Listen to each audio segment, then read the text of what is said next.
Alright, it is time for the French GP observations. The French GP for 2022 took place at the Circuit de Paul-Ricard. Might be the last time it happens there, who knows? Might be the last French Grand Prix for a while, who knows? I find it unlikely, but we'll see.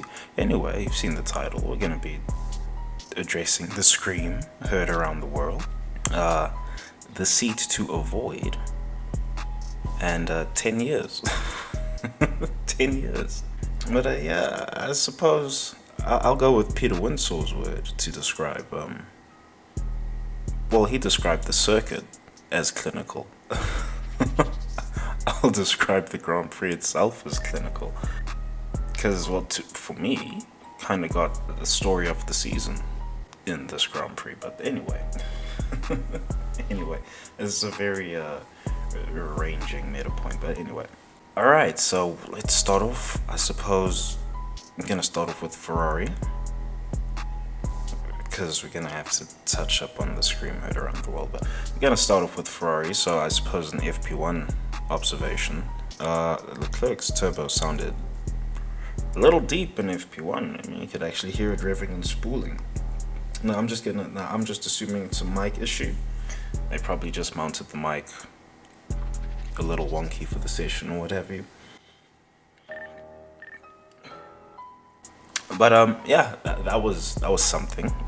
it did clear itself up for the next session, FP2, and well, for the rest of the weekend. But that was interesting. Likewise, as grid penalties for Sainz, Ferrari did use it to provide slipstream for Leclerc in Q3. He would have gotten the pole regardless of that slipstream, quite frankly. It's just Ferrari banking it, so to say.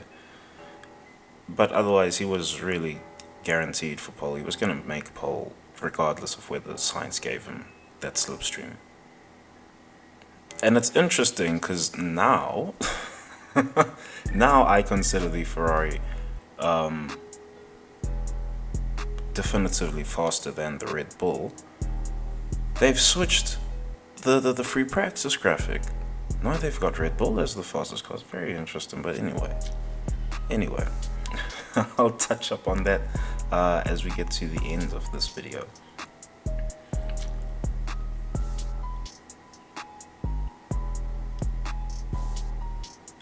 But yeah, well, that Ferrari is in quite that Ferrari is in quite a good space right now. I don't know what parts they've put on it. Of course, they have been putting parts on it. The only team that hasn't gotten upgrades on the car is Haas. We'll touch up on them again at the end of this video.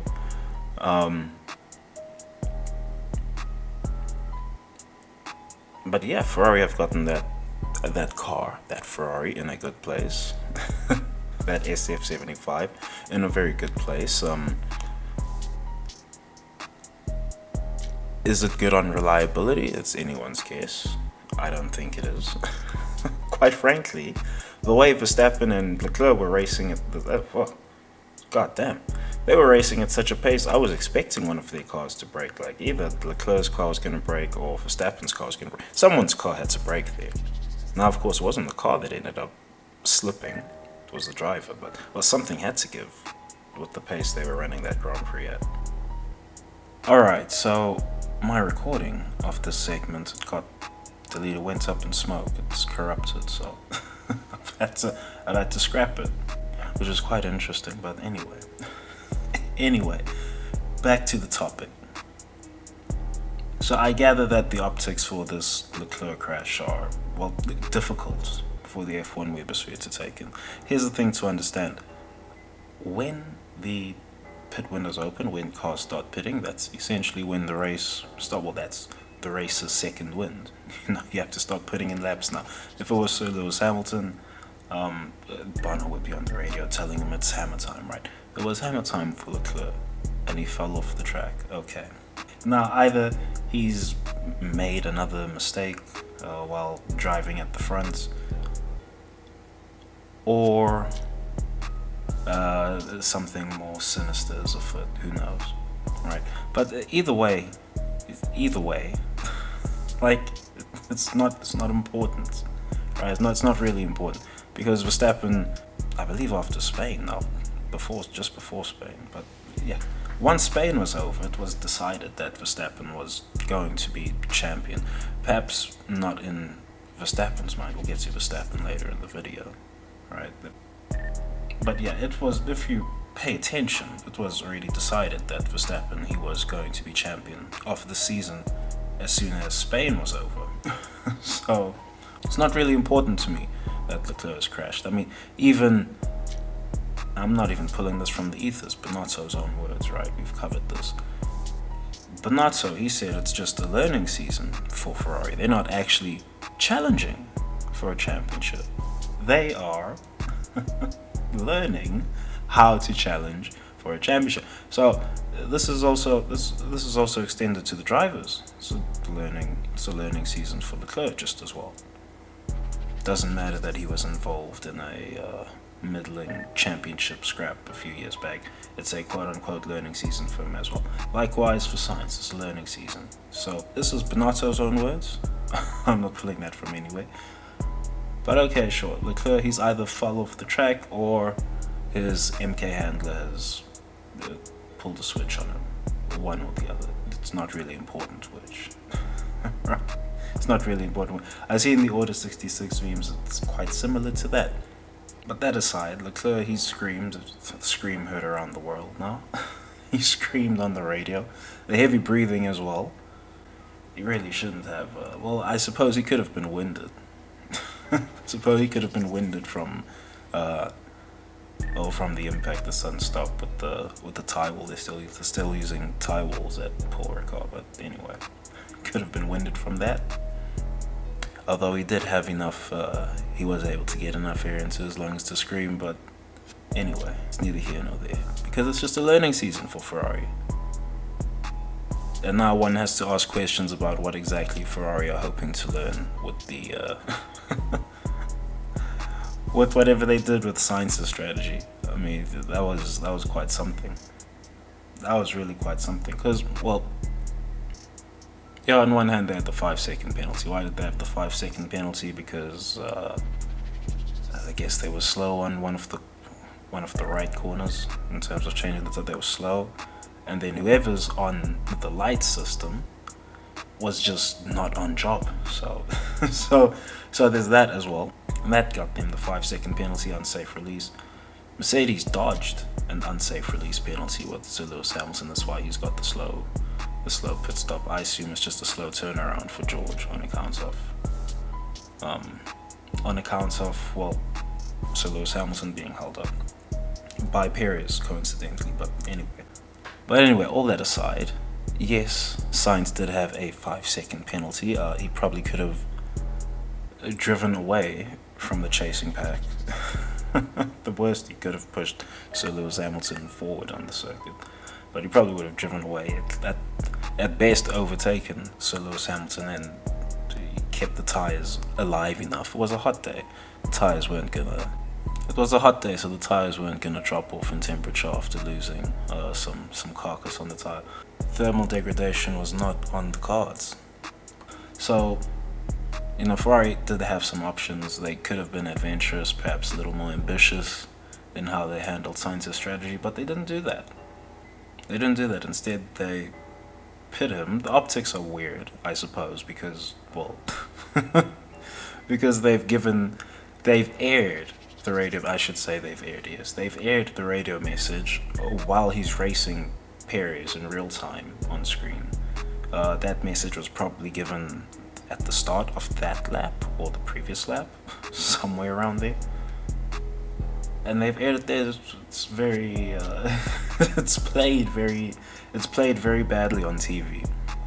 But I can assure you, it didn't happen. They would never risk playing radio comms in real time. I mean, that would could say anything, anything could be said on the comms. They even fail on their edits sometimes because Mong is now a slur or something. Anyway, it's actually like relating to mongrel like a dog, but anyway. Neither here nor there. I'm getting off topic on my re-recording. Such a mess, but anyway. So Ferrari, they've put Sainz, after he's gotten past Perez, I would assume his tyres would have still had enough life in them to see out the Grand Prix, or just for Ferrari to at least risk it. What was the worst that was going to happen? That he was going to finish exactly where he finished, regardless. I mean, that was the worst that was going to happen if his tyres did fall off, if they went off a cliff, as it were. But yeah, we can also chalk that up to, well, Ferrari are having a learning season. We can also chalk that up to a learning season, learning season optics for Ferrari. So, you know, I'm not fussed about anything that Ferrari have done yet. It's been goofy, but I'm not fussed by anything because they're not actually challenging. The webosphere is up in arms. The close title challenges in tatters and what have you. The title challenge was already over. This is just set dressing essentially for Verstappen's championship now. That's what it is. That's essentially what it is. I mean, probably shouldn't say that out loud, but that's essentially what it is. And it's unfortunate for Ferrari because while they've got the fastest car now, I'm pretty sure they have the fastest car. Perhaps it's gonna, another engine goes up in smoke at Hungary, or perhaps more likely at Spa. Perhaps both of them go up in smoke at Spa, because I'm expecting a Mercedes to find a win somehow at Spa. I don't know, I guess people, because we've just come from a championship battle that's gone the entire season between two different teams, people are kind of hoping the same thing happens right away. Well, it's not going to happen right away. It's absolutely not going to happen. It's not going to happen, one, because Verstappen, he kind of good, and two, because Ferrari are just too goofy for this thing. They're just too goofed out. I don't know what's happened to Ferrari. I mean, they didn't say it was a learning season when they were running the illegal engines, but I suppose they would have different pressures on them at that moment because they've got illegal parts on the car. But yeah, the social media meltdown over Leclerc, it's a bit much. I mean, Leclerc, he's now responded by shutting himself away until the next Grand Prix. We're here next weekend. You got to show your face to the public again. Or was that the best move? That doesn't really matter. Who knows what the best move is, right? This is really the first time F1 has been a major fixture on the on the social medias. So everyone's kind of learning how to approach this thing as we go. But yeah, the social media meltdown over Leclerc's crash is a bit overhyped to me. It's a bit overhyped to me because, well, using Benotto's own words, it's learning season for Ferrari. Said that a lot in this re-recording, but that's exactly what's the learning season. Yeah, perhaps everyone else is now convinced that it's just a Verstappen parade or what have you. Who knows? Leclerc, he's probably convinced that his title challenge is now over. Sainz is never challenging for the championship anyway. Demonstrated that the Ferrari is very good. Also demonstrated that the Ferrari pit wall is a shambles. I mean, Sainz knew more about what was happening in the race than the Ferrari pit wall from the cockpit, which is astounding. And Leclerc is relying on these guys to run his strategy. I mean, whatever they were going to run was probably going to be Clown Fiesta anyway. So, so we can discard that. But I was expecting a good race between Verstappen and Leclerc. It's unfortunate that Leclerc crashed. It's also unfortunate that Sainz is starting from back of the grid. He's actually driven pretty well. It's unfortunate that Ferrari pit wall is doing their thing. The scripted sports thing is so funny to get into sometimes, you know. So I just got to mention this because as it was aired on the international feed, that Verstappen is asking questions about Leclerc, well, has he pit or not? Suddenly Leclerc, boom, he crashes right after Verstappen has said, well, do I need to drive fast? Because I know how to drive fast. Yeah, he knows how to drive fast. Isn't that interesting? Leclerc perhaps does not. Well, we know he does, but well, there's a lot of debate as to whether he knows how to keep it on the road or not. Science, on the other hand, there's debate as to whether he's even good enough to to legitimately challenge for a championship. Interesting waters Ferrari find themselves in, just as they fix themselves the fastest car as far as I'm concerned. Anyway, we shall see what Hungary brings for Ferrari. After that, thank goodness, it's the winter break. I mean, God.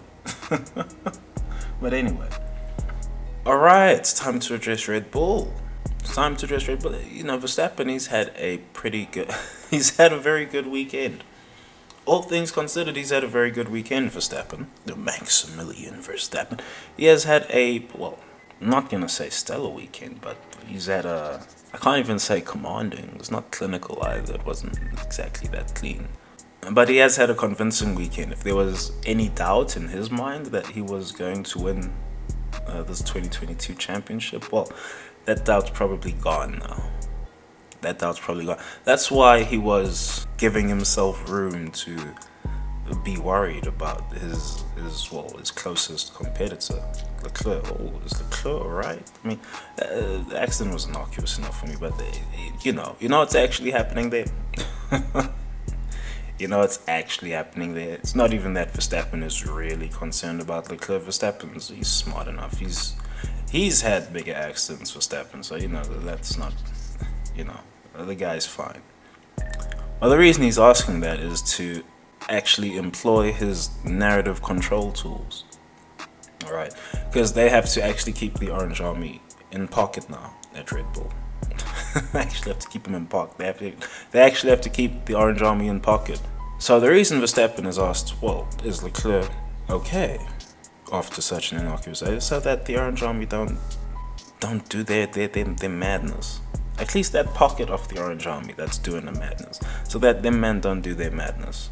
Okay, I'm pretty sure Red Bull have clued him up away from the Grand Prix radios that, hey, look, if one of your rivals crash, if a Sir Lewis Hamilton crashes, if a George Russell crashes, if Leclerc crashes, Sainz crashes, just make a bit of a show of it, get on the radio, ask if they're okay, because then, at least you contain, your rabid fan base in some manner.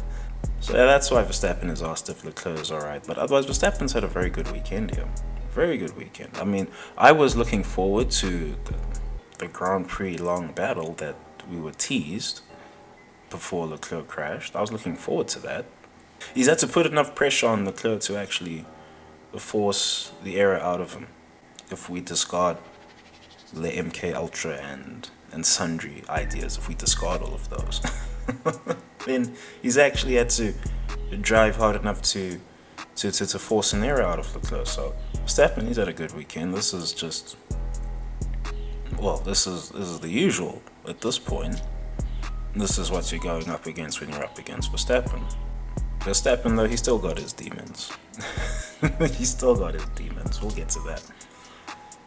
But on the other side of the Red Bull garage, well, it's been a terrible weekend from Perez.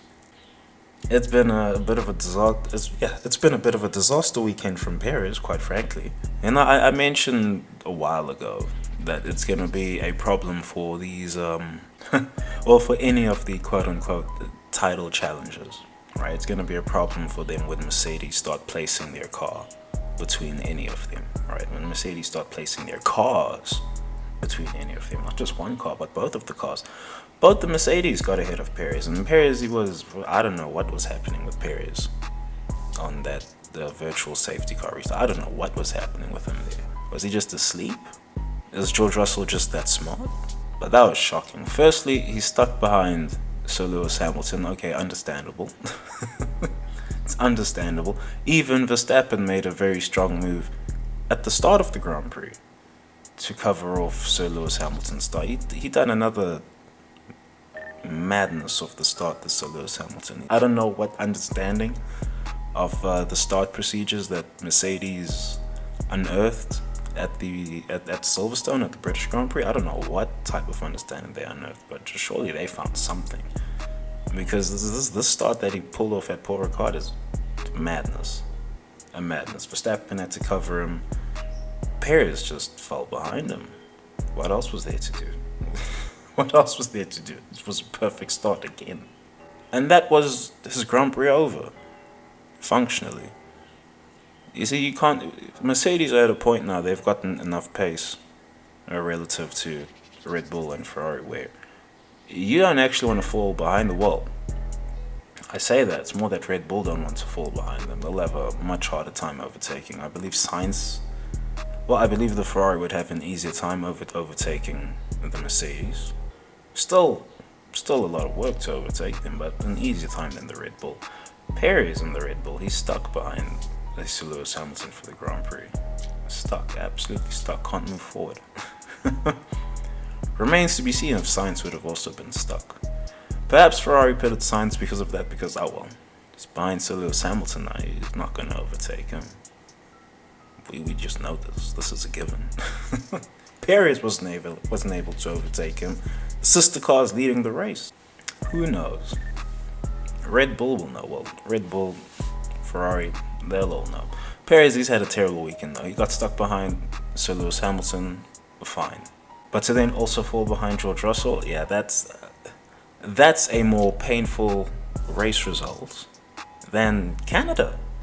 You'd rather DNF than you'd really rather DNF than put all the mileage on the car and finish behind two Mercedes who are not even in title contention. You see, F1 has to watch itself with this budget cap shit.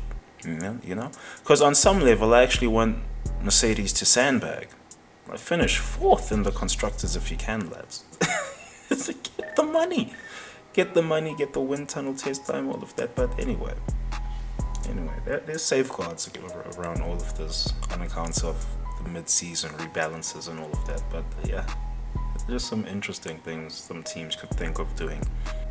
But yeah, it's been a terrible weekend from Perez. I'm getting off topic from Perez because it's just so... I mean, he was a bit anonymous this weekend. Really a bit. It could have been Tsunoda or Gasly in the... Well, maybe not Gasly. But he could have been... I'm sorry, Gasly. But it could have been anyone in the car. And they would have, well, done similar or perhaps better. Maybe Gasly would have actually done better, who knows? Tsunoda would have probably done better, who knows? But it's just one Grand Prix. It's one Grand Prix after a difficult Austrian Grand Prix. Well, let's say that the most disappointing Austrian Grand Prix. You got the DNF in Austria. You come here. You come here to the Circuit de Paul Ricard, and look what happens. And look what happens. You're falling behind Mercedes. Sainz drove past you as well. Sainz was supposed to finish. Ahead. He could have gotten 5 seconds ahead, and the tires might not have hit the cliff. So that would have been a triple whammy for Perez's title ambitions. A triple whammy. Can you believe that? Both the Mercedes and Sainz drove from the back of the grid. Finish ahead of Perez. That could have been the results. That could have been the results. Perez is very lucky that that Ferrari have Ferrari'd their strategy. He's very lucky. Some could argue Verstappen is also lucky that Leclerc has crashed because he hasn't had to drive as well. But Verstappen, he was always going to be on a level. You know, just be real about it. Verstappen, he was always going to be. It's Leclerc who has to rise to that level, and well, did he fail to do so, or did someone pull a switch? Who knows? Who knows? Very lucky from Verstappen that Leclerc has crashed here. Terrible weekend from Perez. Very lucky for Verstappen that Perez has had such a terrible weekend as well. Again, very lucky for Verstappen that, well, Sainz is driving a Ferrari and he seems to know more about the Grand Prix from the cockpit than the pit wall does. Very lucky as well. But anyway, let me not put a downer on Verstappen's weekend because he's had to drive a very hard race. to actually get this result, believe it or not. A very hard race. You see, when he said that he knows how to drive fast, and I said that was a skill. That is a skill. And Leclerc had to match that pace. Or at least get something relative out of his own car on the tires that he was on, in order to make Ferrari's projected one stop actually work. And something had to give. The way these two were racing so hard at the front, something had to give. Alright, time for Mercedes. De Vries was in for Sir Lewis Hamilton. And if you want, we perhaps get a glimpse into the future or something. Pretty unlikely that we got a glimpse into the future, because Sir Lewis Hamilton, he's going to race for a while yet.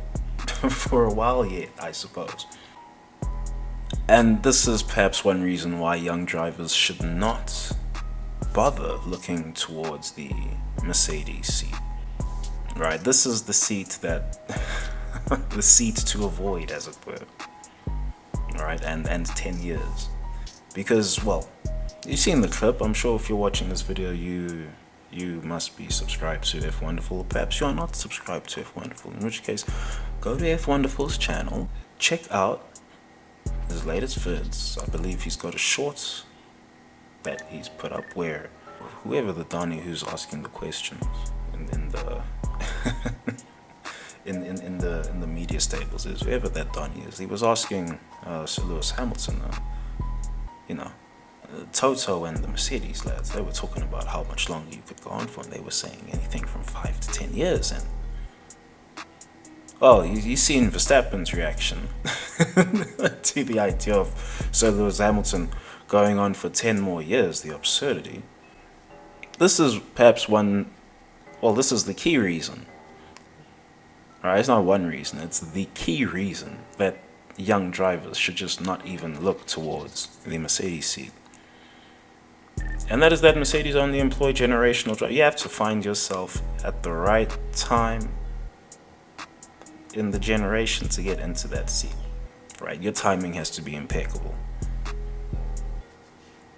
Or you have to be very lucky, one of their drivers calls it quits, a la Nico Rosberg, and you're the only driver who's perhaps good enough and whose contract is available, like Bottas. But that's very unlikely. Why is that so unlikely? Because Mercedes have a Sir Lewis Hamilton and a George Russell. Best of the outgoing generation, arguably best of the incoming generation. So, forget about the Mercedes seat if you're a young driver. De Vries, let's evaluate De Vries. He's good. He's actually good. If you give him a season, maybe 2 seasons, maybe 3 seasons, he might be on the same pace as George Russell, who knows? But you're just not going to find yourself into F1. I'm saying he might be on the pace of George Russell. He'll probably still be a little bit shy of George Russell. Forget about Sir Lewis Hamilton. But he'll still be a little bit shy of George Russell. But the boy's good. The boy's good. You would take him at a Red Bull. You would take him at an Alpine. You would take him at Mclaren, Ferrari, arguably. Given a few seasons of experience, of course, given 2 seasons worth of experience, and you would probably take him at those teams. So the boy's good. You're not going to get into the Mercedes drive. Unless you plan to, hang around Mercedes and wait for Sir Lewis Hamilton to retire. You could be waiting anything from 5 to 10 years. Oh, but Sir Lewis Hamilton, he's so old already. Are you sure he's not going to retire in 2 years' time or something? No, he could go on. Look how long Michael Schumacher raced for his second career. Look how long he raced for. If he didn't retire, if he didn't have his first retirement, one could argue that he wouldn't have lost a bit of that edge that kept him so supreme. Because as soon as you lose time in the cars, you lose a year of time in the cars, and your level drops off a lot. It's notable of Michael Schumacher's talent that he was even challenging for wins and podiums in his second career. It's notable of his talent. And he was even doing that. Likewise, Alonso in his second career. Although he stayed racing, Michael Schumacher didn't exactly stay racing when he retired. But yeah, Alonso did stay racing. Although Alonso didn't actually retire, he just didn't have a seat. Anyway, back on topic. Why should young drivers avoid the Mercedes seat? Because Lewis Hamilton, he's going to race for too long. You can't actually put money on when he's going to retire. And George Russell, I mean, is anyone in doubt still about George Russell? Let's get into this. Let's get into this. Because I don't see either of these two moving for anyone.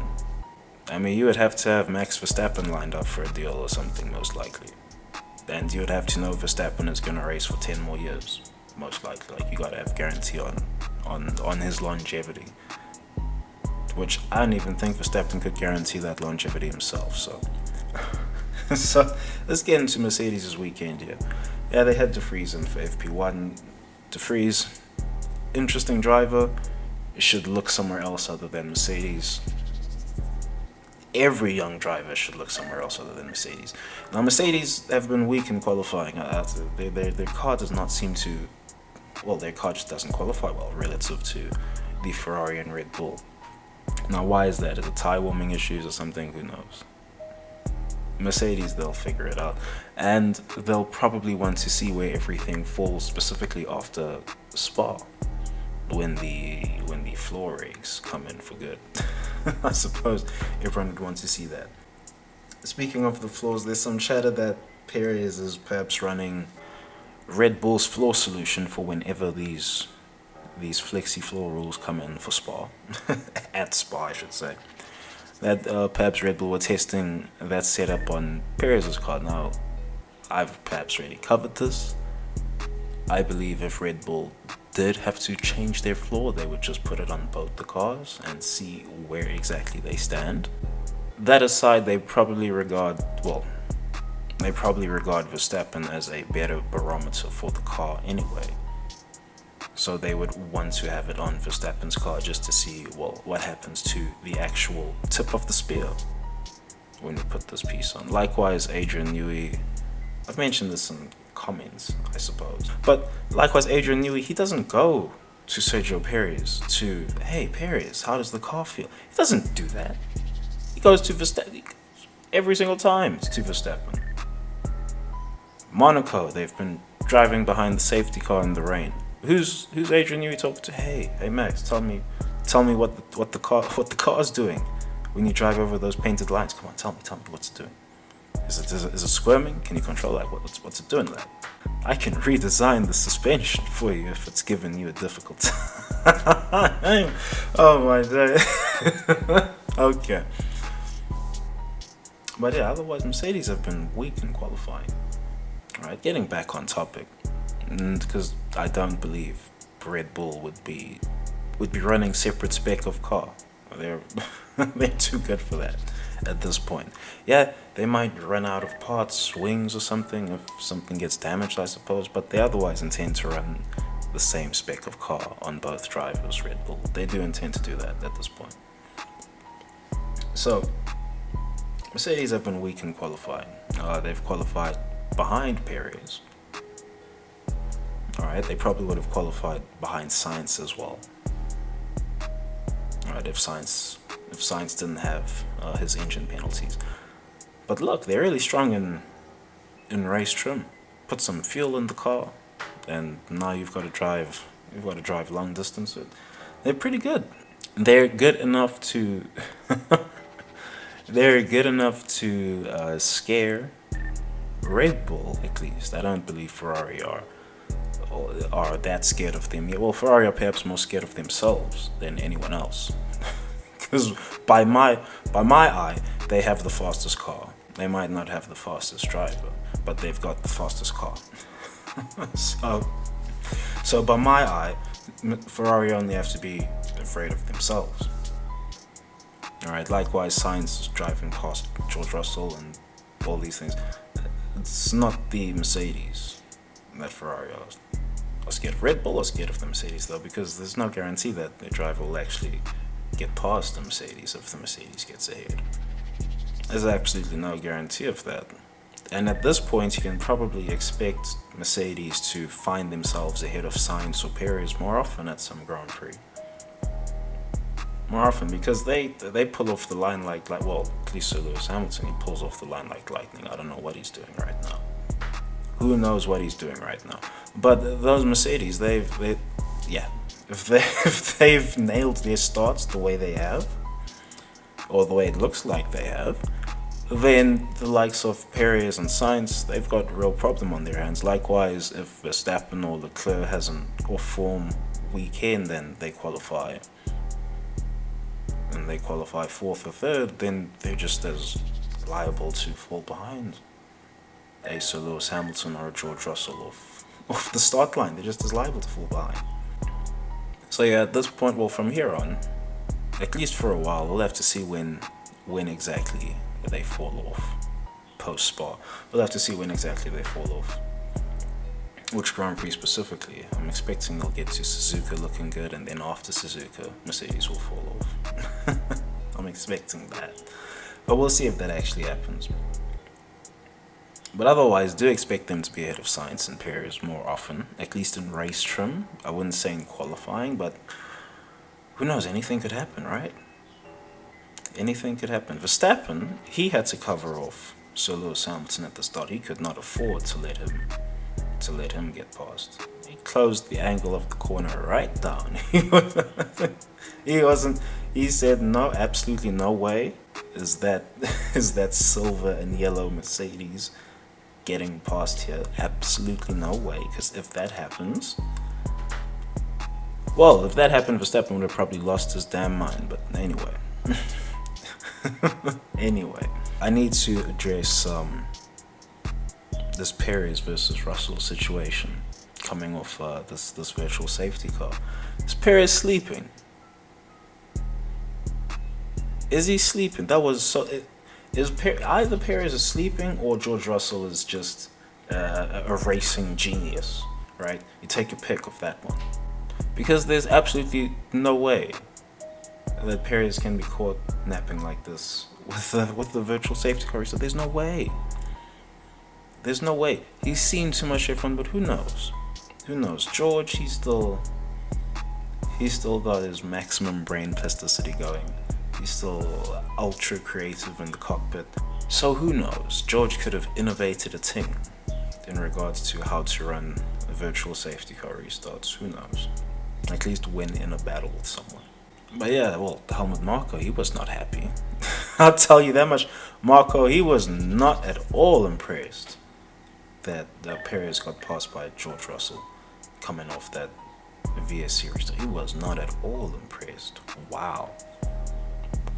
They might be wishing right now that they never gave him that new contract, that contract extension. They might be wishing that right now at Red Bull. Nah, I'm kidding. There's no one else to actually shuttle into the car. Unless they get Lando Norris or something.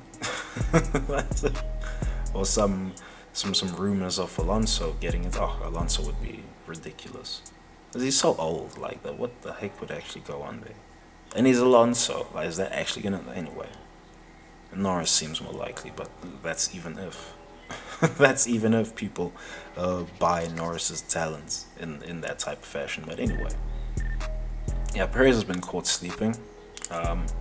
Marko has done a slander on him and said that he must have been drinking tequila last night or something. He done a slander job on him. So you know Red Bull are completely unimpressed with how Perez has driven the weekend. But George Russell, what a piece of driving. What a piece of driving. Who knew? Who knew? He's probably been doing this like the whole time at the back of the grid, but you know, we don't have eyes on that shit. Someone probably got eyes on that with their ultra subscriptions packages and what have you. They've probably been seeing that the whole time, man. I'm joking. They would have put that on the screen for everyone to see. Because, well, George Russell, he's an asset, but anyway, George Russell, he's driven a good race. Mercedes have driven a good race. Do not ever expect the car to qualify ahead of Red Bull or Ferrari. You know, let me just put that out there right now. Don't ever expect the car to qualify ahead of these two. If it does, then I don't know. It's a crazy qualifying session. Maybe it rained or something, right? But otherwise, don't ever expect it to qualify ahead of Ferrari or Red Bull this season. I have them slated for a win at Spa. Why at Spa? Because Spa will probably throw up some crazy Grand Prix. Who knows? Who knows? Leclerc and Verstappen, they might crash at the first corner at Spa or something. Anything could happen there.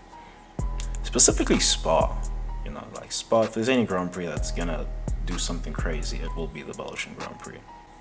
And so that is my most likely venue for a Mercedes win. I've said this already. It's looking good for Mercedes. People are getting into the vibe. They kind of feel Mercedes are cooking with some heat right now. And while Sir Lewis Hamilton, he upgraded his string of third places into a second. Is he gonna finish second at the next Grand Prix too? Well, we'll have to wait and see on that. Mind you, it's probably gonna happen. He's probably gonna finish second at next Grand Prix, wherever it is we go. Is it Hungary next? I think it's Hungary next, but anyway. And then everyone's gonna be in a tizzy. Mind you, Mercedes might even win at Hungary, but that's still well off the cards for me. Still well off the cards for me. But otherwise, after this French Grand Prix, who remembers what Bernie said? Who remembers what Bernie said? Who remembers any chatter of replacing Sir Lewis Hamilton or what have you? All of that chatter's gone. It's gone. Like, people love chatting. You know, people love getting their takes and what have you. Then suddenly the results start coming in, and all that chatter it's evaporate. Everyone went real quiet. All of a sudden, that chatter of George Russell is better than Sir Lewis Hamilton's gone real quiet on all these fronts. It's no accident, but anyway. Alright, there's been a major upgrades package at McLaren. Of course, they've only had enough for one car that went on to Lando Norris's car. I believe it was side pods, wings, floor, might have even had a suspension repackaging in there, and well, did they actually get better? Because, well, I suppose I should behave on the Battle of the Fates thing, because Zach Brown, he's called out social media and told us all to simmer down on all of this Ricardo noise. So okay, Zach, I heard you. Okay, I'm gonna simmer it down. Ricardo, he done a good race here anyway, considering he didn't have the upgrades on his car. So, you know, it's unfortunate, but I'm gonna let Ricardo simmer. I'm gonna let him cook for now, because, you know, as soon as you note that he's doing well, he's gonna fall off or something. But yeah, Ricardo, he's had a good race. A very good race, considering he doesn't have the upgrades, or perhaps the upgrades are just not that good. Who knows? A man like B Sport is convinced about the upgrades though, so I suppose McLaren will just spend some time on unlocking the upgrades, as it were. What is noteworthy about the upgrades is that, well, Lando Norris, he was experiencing porpoising on the straights, most notably, in his upgraded car.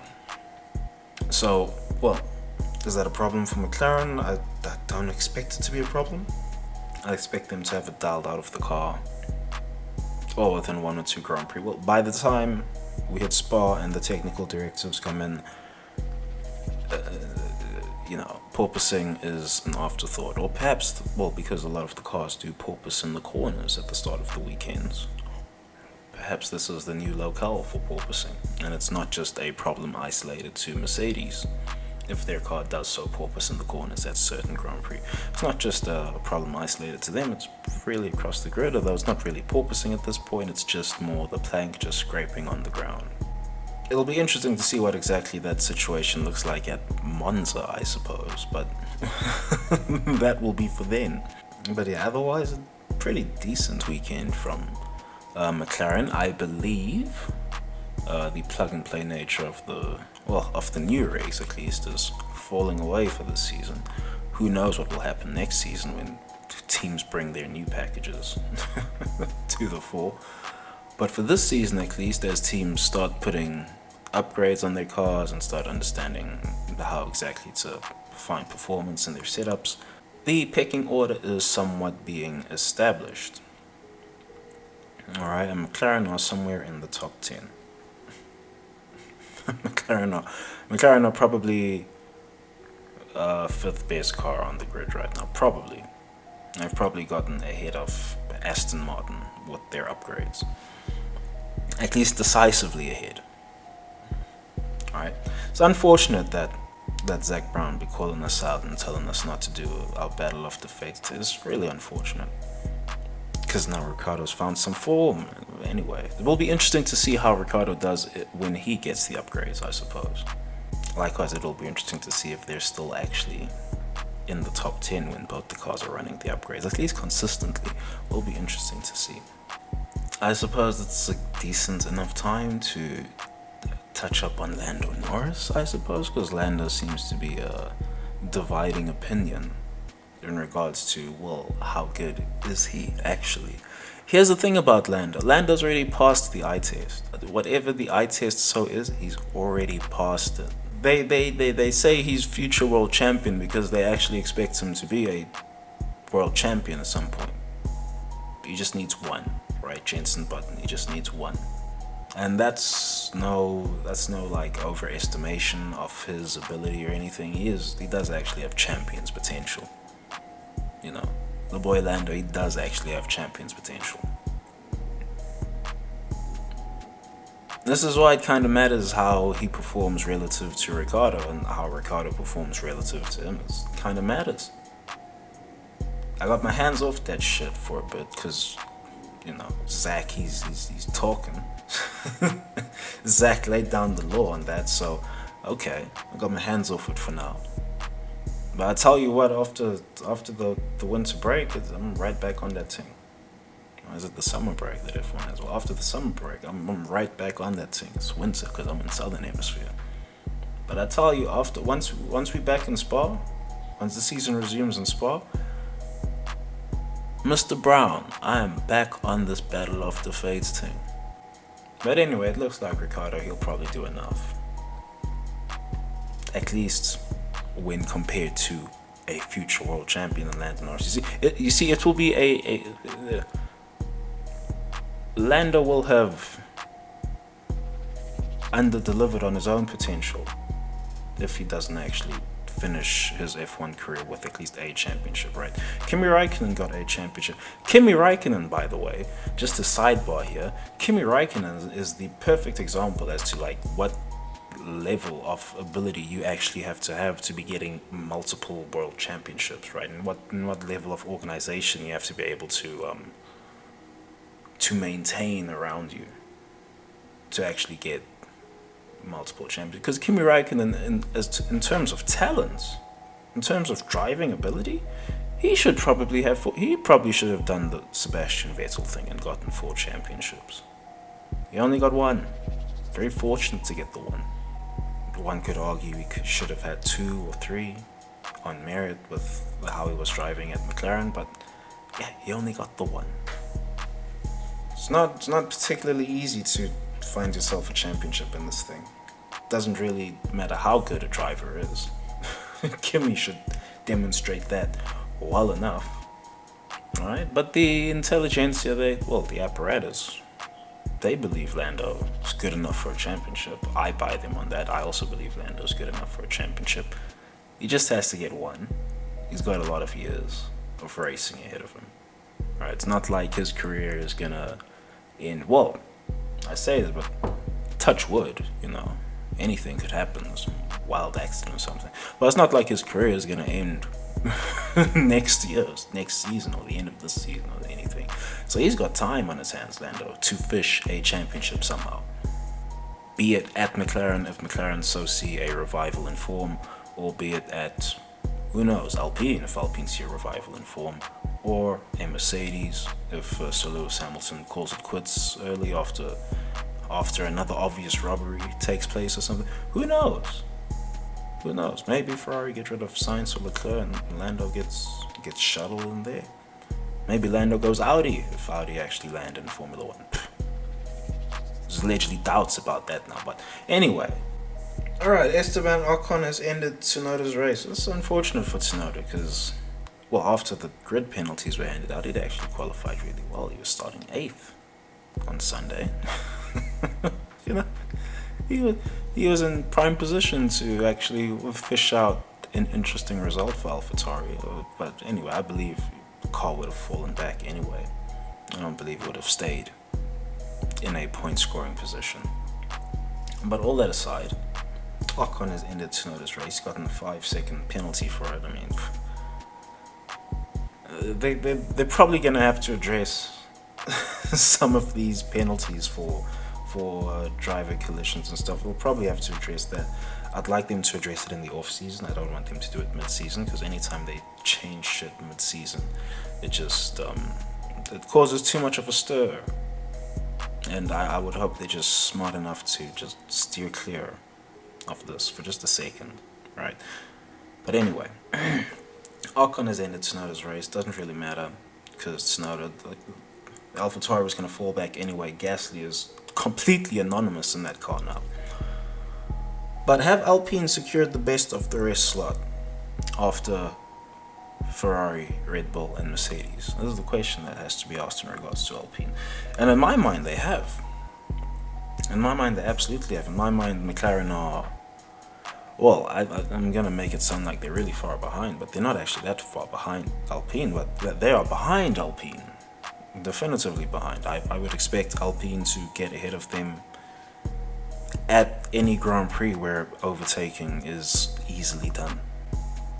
Alright? So here at Paul Ricard, with its long straights and into chicanes and what have you, likewise with the scene corner at the back end of it, you know, the Alpines have found themselves, well, not Ocon. Suppose he got penalties due to his collision.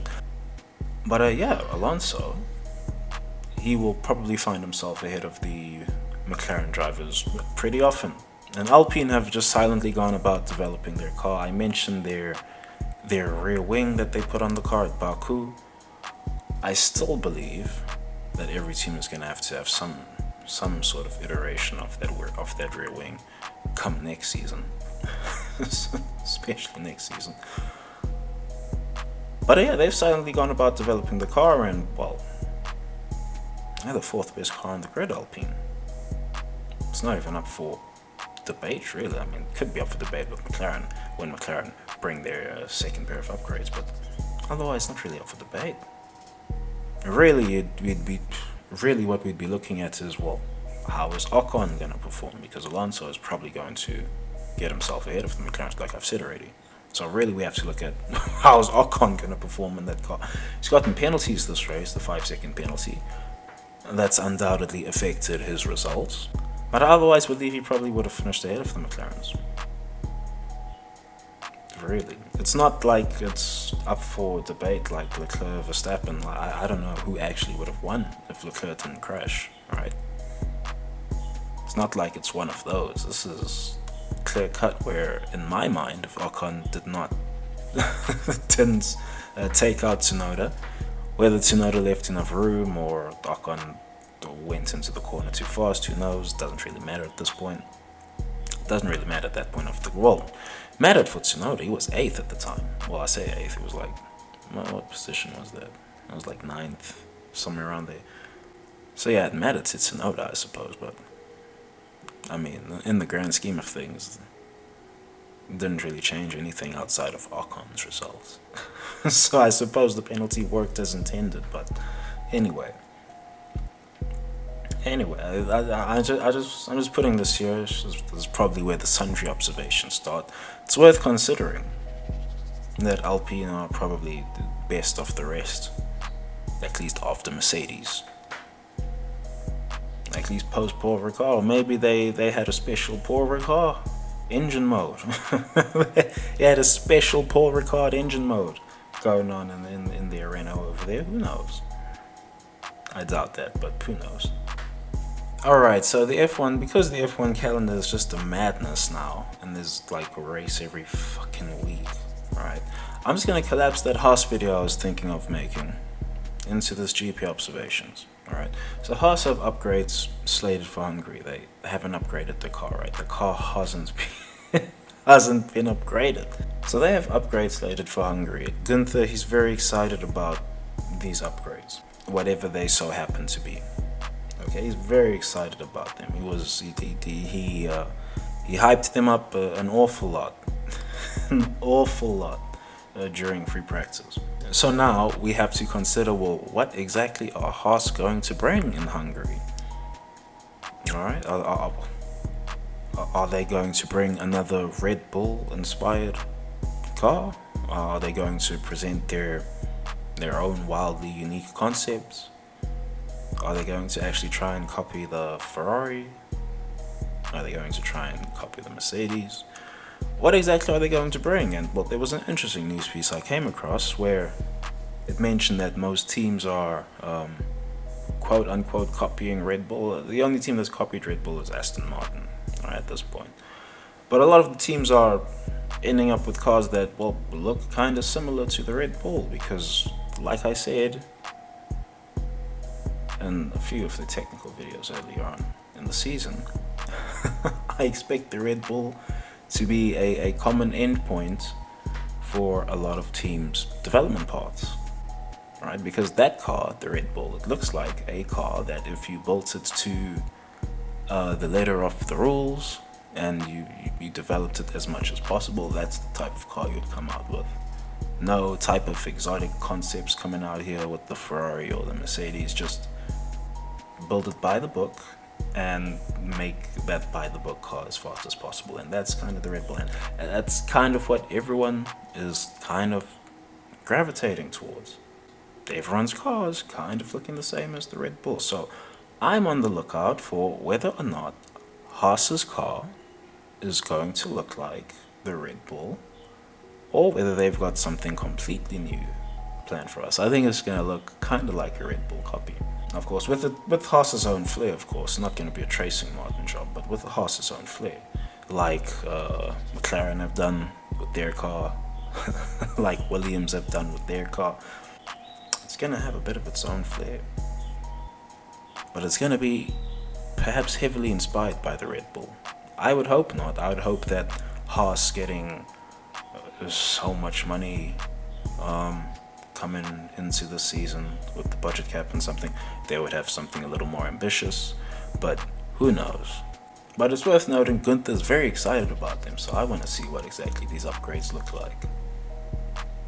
I want to see what exactly they look like. I want to see if they've got something unique. I want to see if they've gone for copying the Red Bull. And the reason that they're not copying the Ferrari, right, because I mean, it's just a fabrication job on the Ferrari, really. But the reason that the teams are not copying the Ferrari is because the teams don't actually know what's making that car fast. Right, the Red Bull, right, at least the computers can tell them that, yeah, this is why this car is fast. It's because of this, and that. But in regards to the Ferrari, the teams admit themselves they don't know why it's fast. And the Mercedes concept runs completely contra to everyone else's concept because they've got the narrow side pod design. Everyone else is going wide on their side pods. Even Williams have dropped their narrow-ish side pods for a wider spec side pod on their car. And there were perhaps some ideas earlier on in the season that they're not bringing upgrades because they've lost the Ural Kali money and Mazepin's and they've lost Daddy Mazepin's money. All that money that they're supposed to have on budget, they don't have it now because it's stuck in Russia. But oh, here they are with upgrades. So that narrative can be allayed, although one does wonder why they've waited so long to bring upgrades. It could be anything. Alright, it could be anything. They could have been waiting for the technical directives to shake out so that they actually know whether their car will be legal for whatever the technical directives are. Likewise, they could have been waiting to see what other type of cheeky solutions teams came up with for their cars in regards to fixing porpoising or just cheeky performance upgrade. Like maybe those those folding winglets that the Ferrari and the Mercedes have. Maybe they were having a look at those or something. What were those? Those folding end plates, they fold back over. The wing at the top's very interesting, but anyway. Anyway, maybe they had a look at some of those and said, well, that's very interesting. Let's see if we can implement those into our upcoming concept. So they could have done anything with this time that they've given themselves. And I hope they've done something quite revolutionary with it instead of just, well, it's another car that looks kind of like the Red Bull. I hope it's not one of those. I really hope it's not one of those, but anyway. And regarding Mazepin, I suppose, let's just touch up on Mazepin real quick. No one's missing Mazepin right now. If you take note, no one really remembers that this guy was in F1. It's unfortunate for Mazepin, and it's a double whammy because, well, who can actually fight for him? This is above anyone's heads. It's Putin versus NATO. You know, Russia got hard sanctioned. They can't even get dollars anymore. So, you know, what exactly is there for any quote unquote fan of Mazepin to argue for? There's nothing to really argue for. Oh, but contractual obligations. Well, the team getting money is part of that too. The Uralkali team dried up as soon as the sanctions dropped. So this is above anyone's head. All right, Mazepin, he got in his soapbox, and you know, you can soapbox to your heart's content, and the soapbox isn't making money. The soapbox isn't going to make missing money just materialize. So yeah, that's Mazepin's situation. It is what it is. It's just the harsh reality of the way things are. But otherwise, Gunther's got a smile on his face. There's upgrades coming. I want to see what they look like. I want to see which car they take inspiration from. I should address. I did say that they had flexing floor. I'm coming to that assumption, right? It's just a guess right now, that they have a flexing floor because they've been running the same car that they've been running since Bahrain. And, well, there was chatter of teams all over the grid having problems with their floors flexing and needing to stiffen their floors. So if they've been running the same car that they've been running since Bahrain, and all the teams were having problems with floor flexing issues on account of their floors not being stiff enough, then it stands to reason that Haas probably still have a flexing floor. Now, is this like a performance upgrade or something? No, not something like that. It's just that their floor flexes. They just can't control. Now, they've probably tried to stiffen that somewhat when they were first talking about these technical directives and what have you. They have probably tried to stiffen it. But otherwise, it's not something that's actually in the team's control, right? That the floor will flex. Sometimes maybe it will help the team in some circuits. And in other circuits it won't help the team. But otherwise, now that they've got their upgrades coming, it's really neither here nor there. Right, well, will their new floor flex? That would be super ambitious if they actually did that. But yeah, I don't expect any flexing floors going forwards. If any team does have a flexing floor, well, we'll never know anyway. Neither will the likes of Ross Brawn and sundry, unless they start throwing cameras onto these cars while they're racing. At least under the under the floors, if they start mounting cameras there to see what's happening. But otherwise, alright, Racing Martin have found themselves stuck behind Mclaren and Alpine. Now, perhaps if they qualified better, they perhaps would not find themselves stuck behind these two teams. But, well, they're stuck behind them. Their car doesn't seem to have the race pace to match the likes of McLaren and Alpine, and they're really clinging on to the back end of the point scorers. Racing Martin right now with their traced up car. Now, of course, that might change when we perhaps get to Hungary, and this very next weekend when we go Hungary, or even when we get to Spa, and Racing Martin might have a package of upgrades for that Grand Prix. Alright, that might all change. But as things are, that Racing Martin is stuck. And it's difficult for them because they end up battling the likes of the AlphaTauri, who are nowhere, Williams, who are realistically nowhere. It's not a good time. And Haas, who haven't even brought upgrades yet, right? They end up also battling with them, and it's just, well, or quite frankly, at some circuits they just end up behind them. Tracing Martin seemed to be in a bit of a snag. It looked good for just a second there. And then everyone brought their second round of upgrades for Paul Ricard, and things are not looking rosy anymore. Anyway, I got to talk about Alfa Romeo very briefly, because Alfa Romeo are demonstrating their sauber DNA. I guess the team is still sauber. Do they still have their wind tunnel and stuff based in Switzerland? Most likely. Those are assets you're not going to drop in a hurry. But yes, they're demonstrating their sauber DNA. And this is something that Sauber, well, always did. They would start seasons off really well and, well, fall right off by the end of the season. And, well, this is Alfa Romeo in a fall off, because the team is functionally still the Sauber team. It's just branded the Alfa Romeo team. But yeah, this is Alfa Romeo demonstrating their Sauber DNA, as far as I'm concerned. Their upgrades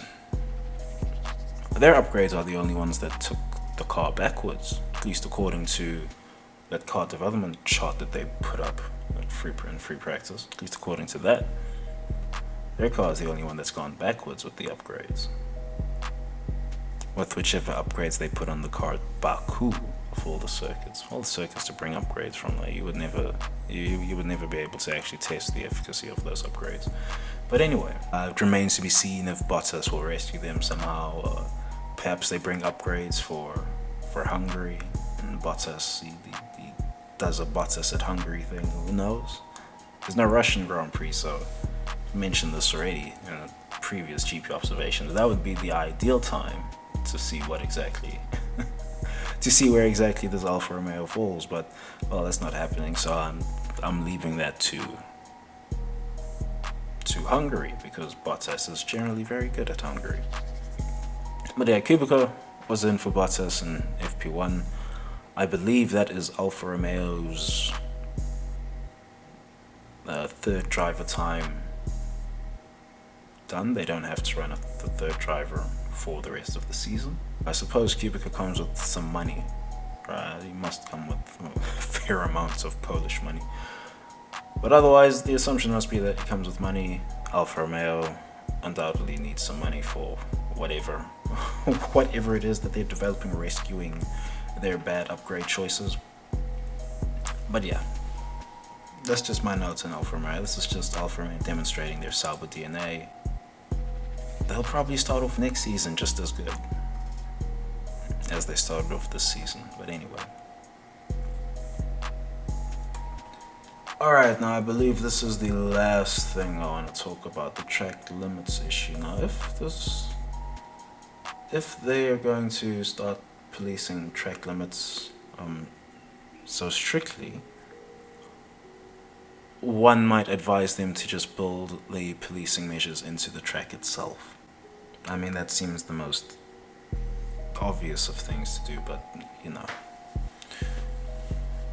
we're not into doing obvious anymore. We're not into, and I suppose circuits also have to accommodate MotoGP, but I mean, there's a lot of money going into these circuits now, and quite frankly, the FIA and FOM can give some money to the circuits now, seeing as they're paying Miami 100 mil. Seeing as they're paying Miami 100 mil to host the Grand Prix, they might as well give some circuits some money to make some track alterations, like putting, a meter-wide strip of gravel on the edge of any of these corners that they want to heavily police, or I don't know, make the road extremely bumpy at these corners where you want to police track limits. Just make the outside of the circuit really bumpy so that drivers don't want to put their car out there. And they want to try and stay away from the sausage curbs because, well, you could launch a car airborne doing that.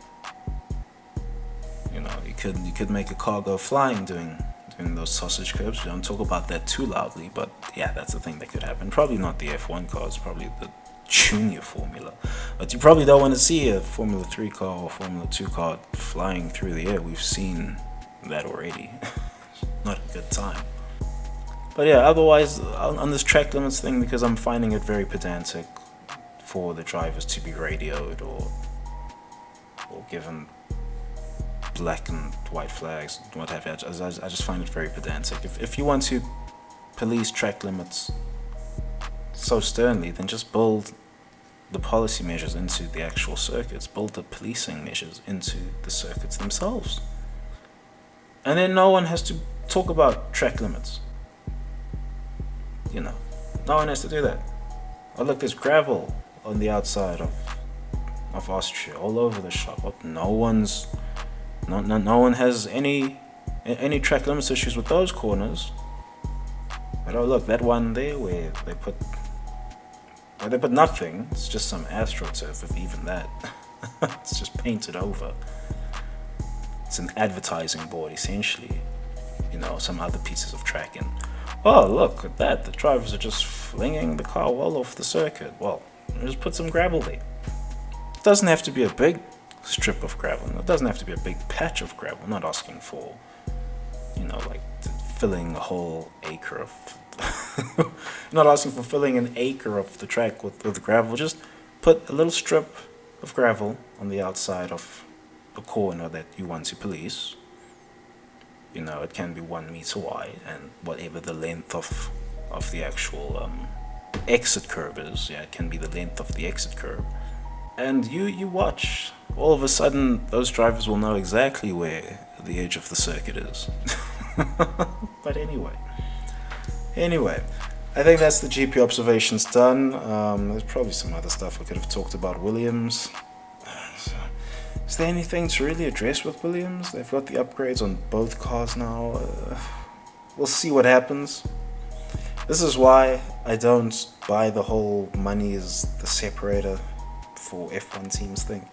Because, well, I hope this budget cap era just shows folks that it's not money that separates these F1 teams. But anyway, we'll see what Haas bring and whether whatever Haas brings shades whatever Williams have brought. But anyway, I digress. That's the GP observations. That's the vid. Peace.